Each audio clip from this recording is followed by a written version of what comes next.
所以东西越来越少。现在能看到的东西呢，就越来越值得珍视啊。他说的是50年代的一个情况。他的这个广田不孤斋啊，也就是这个湖中居，他的这个在日本都做这个木盒子嘛，所以在木盒子里上面都有这个题签儿。这个书法的书体应该是这个广田的这个书法，有的时候还带一个印章，这个印章呢就是不孤斋3个字啊。乾隆仿汝右的这个方瓶，雍正姚变右的这个青铜器造型的这件瓶，都是这个书法的书体。他也出了一系列的杂文集子啊等等，这个就是我们刚才引的那个古董正反面啊，然后还有一本叫《世界的古董便利》，记载了他来中国当时买货的一些故事啊等等，和这个阅兵他们的一些交流啊等等，也很有意思。他也捐赠给了这个东京国立博物馆很多东西，举办了他的这个捐赠的东西的展览会，其中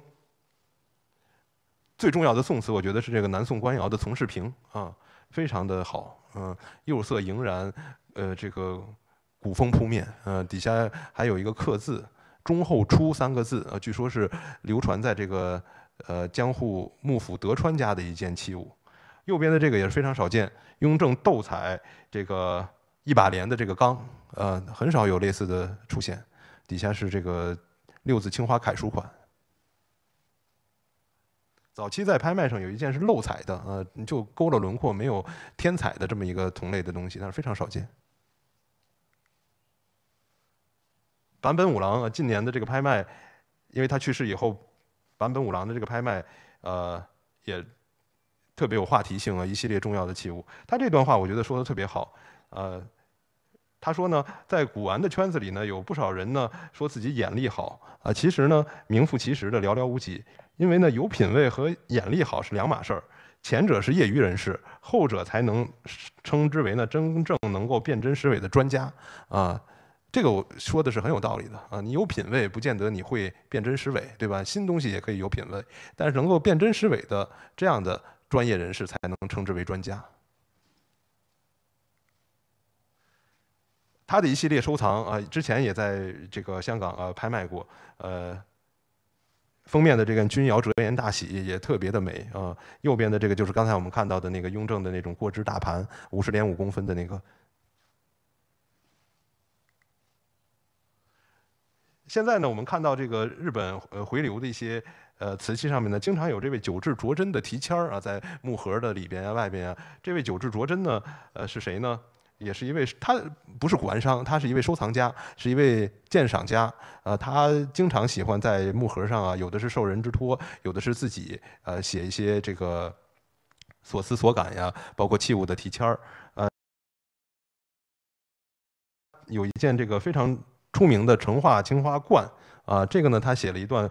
在他的文章里面写了一段非常优美的描述。造型纹饰都是成化的典型风格，看到此器立刻能够辨别出来是成化的东西。青花色泽艳丽悦目，映衬在白瓷胎上，别具优雅的韵味。多种多样的各类草花勾勒描画的潇洒写意，仿佛随风摇曳。另有一对蜜蜂花间飞舞，镜中有动，诗意盎然。器底的名款书风飘逸，与纹饰相映生辉。说的是他收藏过的这件成化青花冠。这就是他的题签儿啊，久治卓真。他称这个成化青花冠呢是成化官窑的最高级别的典型的一件名品啊，格调非常的高。这件釉啊非常少见，我觉得它断的也很准确啊。康熙末啊，其实我们现在看这个器型呢，可能雍正的机会更大，因为没有款儿啊。它断呢是康熙末景德镇的官窑的一件器物啊，它称为是扇皮釉，梅瓶。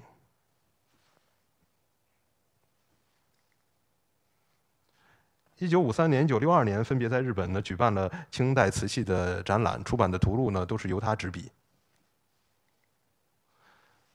田路周一啊，这位呢相对来说近一些，也是一个很有个性的一位收藏家。他不仅呢在日本的这个各大店铺呢，买东西，更前往呢香港呢去挑选购买，先后出版了清代乃瓷器正序2部藏品集，后来呢也都散佚了。他的这件这个雍正过之的陶碗啊很出名，现在呢也在咱们华人的藏家的手里边，是他清代瓷器里面比较重要的一件。他当时也非常的骄傲啊，有这件器物。说有人问起来清代瓷器的代表是什么呢？他会毫不犹豫地举出这件雍正过之的陶碗。能工巧匠对洋彩的娴熟自如的掌握，对陶子细腻逼真的描绘，无不彰显了巅峰时期唐英都陶的精湛技术。我觉得这件碗可以和东京国立博物馆的刚才我们看到的那件珐琅彩的梅竹双青盘争利斗艳，说的也很好啊。而且他原文就用的是洋彩，当时这个他就注意到了哈，这个档案里面写的呢都是洋彩，其实粉彩这个词儿是清末民国才出现的。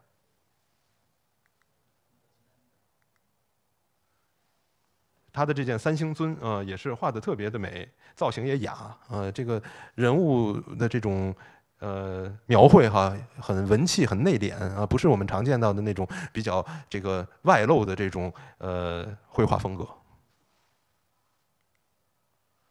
这件青花釉里红的梅瓶也是，画艺卓绝啊，青花和釉里红搭配也发色非常的好。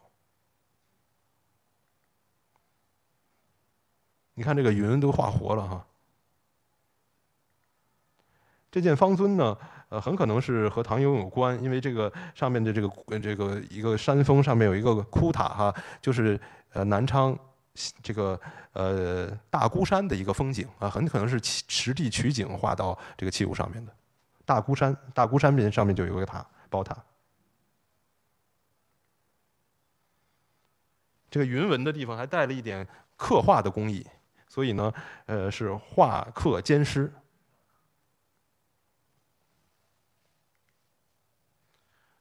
民国的仿雍正珐琅彩的一件花鸟盘，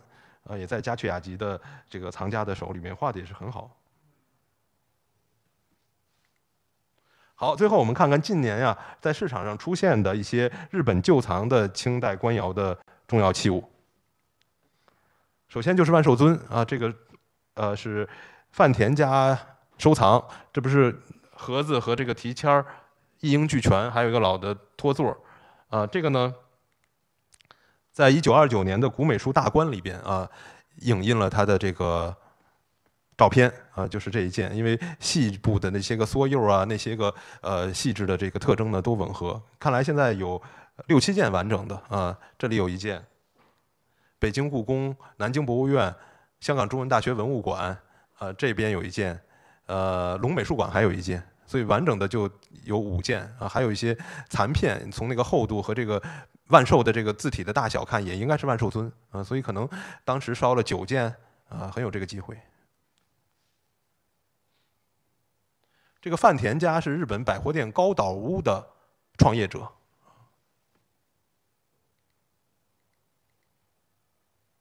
所以这儿也写了，你看京都市范田新七世藏，染覆万寿纹。花瓶染覆就是青花，日本称青花为染覆。圣主德贤臣素笔筒啊，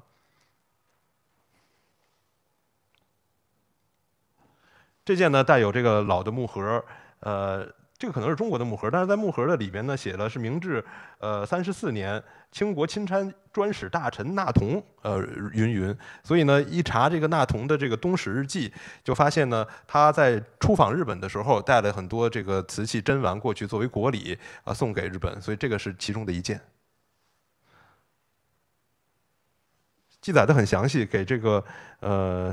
皇太后送了什么东西，给这个谁送了什么东西，还有乾隆年制粉青双龙大天球瓶啊等等的一系列清代官窑。看来康雍乾的官窑的重器在晚清的时候也作为国礼啊送出去。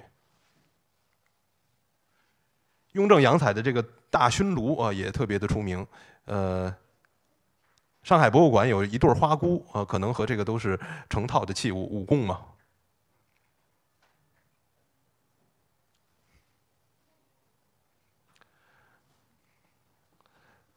在大正年间的这本图录里边有这个大香炉的一个照片啊，第一件就是这个大香炉啊，非常少见。当时这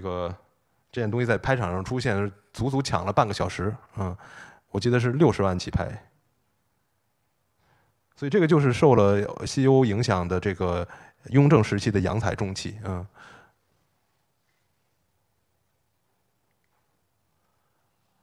日本永清文库收藏的这个雍正斗彩。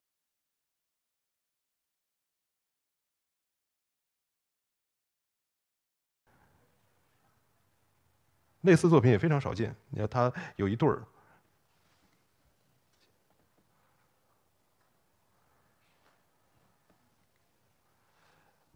这个呢就是所谓的宁窑啊，日本呢称这种单色釉的清代官窑啊，包括非官窑也是这么称，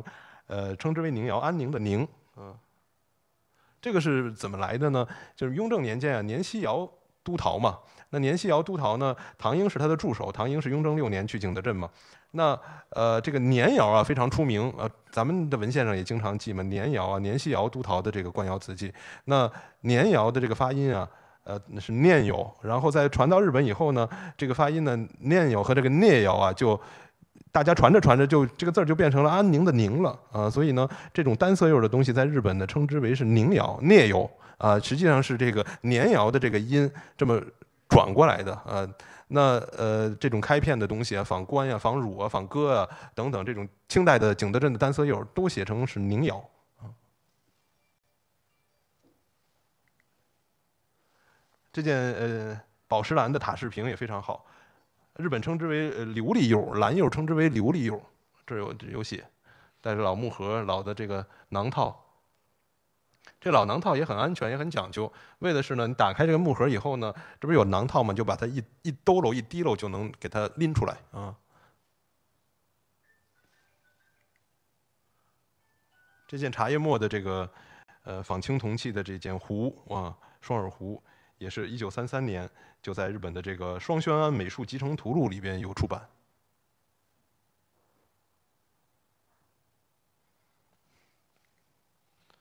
窑变釉的乾隆官窑尊氏瓶啊，尊氏的这个也是1914年就有出版，长春阁鉴赏。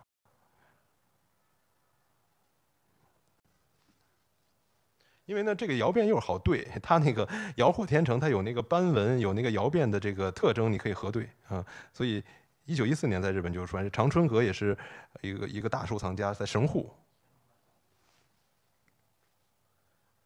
乾隆的这件鸠耳方尊，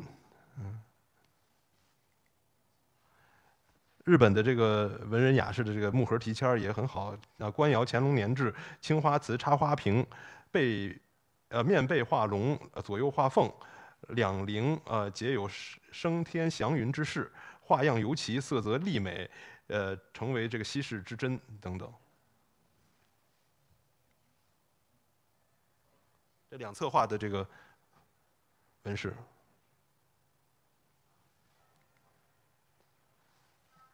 苍龙教子的双耳瓶，1927年的出版在这个村井家在这个展卖的这个图录里边找到了这件器物的记录。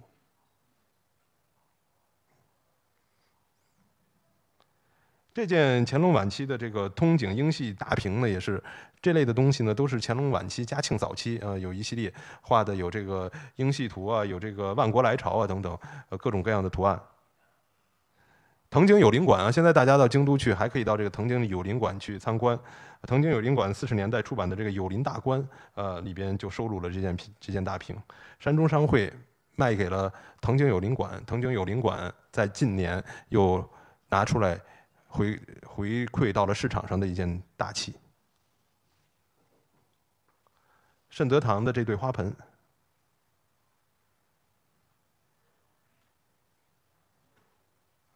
这件光绪官窑的碗也很有意思，是当时呢，明治以后，1868年嘛，明治维新，然后日本呢就先后派遣了很多这个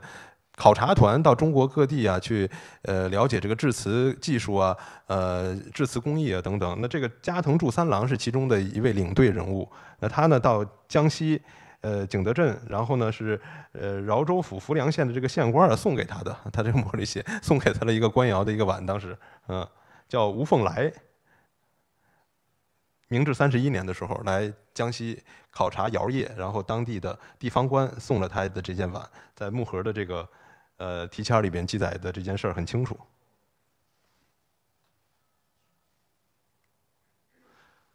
这是一系列近年在艺术市场上以日本旧藏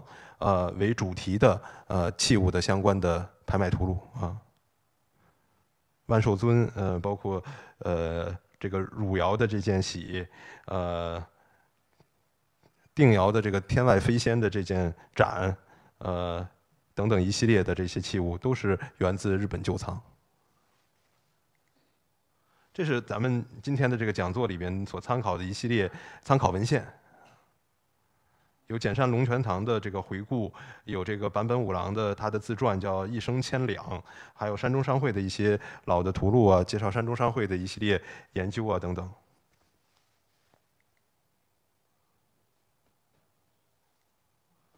今天的讲座呢，涉及到了这些人物啊，山中定次郎，北京的这个分店店长啊，高田佑四郎，还有山中商会伦敦的这位叫富田雄作，后来是给瑞士包尔收藏的那些个中国瓷器，都是他帮助长眼、帮助推荐等等。后来瑞士的这个包尔收藏和他的关系最密切，钱也没急。日本白鹤美术馆的东西都是他负责这个提供的，白鹤美术馆。右边的这几位，这就是简山龙泉堂当时在北京的那个铺子里边那个店员叫桂芳啊，中国人的店员叫桂芳。这是刚才35年他们到琉璃厂的那张照片。广田，这个是简山顺吉、坂本五郎，捐赠国立博物馆很多东西的这个恒河民府、小山富士夫。再近一些就有大阪东洋陶瓷美术馆的这个安宅英一，出光美术馆这个出光左三，万野美术馆已经没有了，他的东西都散了啊。这个万野美术馆，松冈美术馆还在东京，也值得一去。忽利美术馆，这位田路周一，这是山中商会在日本举办这个展卖会的一系列老照片儿。你看它这单色釉上面都插了花儿，就是茶席的这个插花啊。所以单色釉的东西是最适于插花的。看看日本学者是怎么说清代的瓷器啊？清代的瓷器工艺的成熟，实际上也彰显了精神的成熟。归根到底，这是社会民风的成熟。相较宋明、康乾时期的人更重视享受生活，世风呢，如同《红楼梦》所描绘的一样，七情六欲，饱食人间烟火，隽永而细腻，美在深情。这也是清朝瓷器楚楚动人的地方。说得很美。清末的陶雅里面怎么说呢？清末的陶雅呢，当时就记载了很有意思，日本的这个已经来琉璃厂啊，来中国呢已经开始买东西了。他说呢，送龙泉之家者，好东西，日本人谓之真手啊。这个我们原来也说过，叫 kinuta， 就是龙泉窑的那个薄胎厚釉的那种粉青釉的，日本叫真青瓷，就用的这个字啊 kinuta，手者样式之味。日本呢喜素洁之瓷，若豆青，若剑窑，若广窑，若茶叶末，此呢皆谓之日本庄啊。那现在呢，很多东西呢又回流到了咱们这个港澳台国内的收藏家的手里边。在此之际呢，珍宝归途。那以此次的讲座呢，通过相关的人物与器物，简要的介绍了近代日本鉴赏收藏清代官窑的相关信息，供大家参考。这是我们前后出版的2部这个陶瓷和日本有关联的这个陶瓷的书籍啊，东瀛遗珠。和山中商会的日本部分，它的这一系列展卖会，我们把这个中国的相关的东西都摘出来啊，集的这4册《山中商会经手中国艺术品资料汇编》是非常有效的查找这个山中商会来龙去脉的。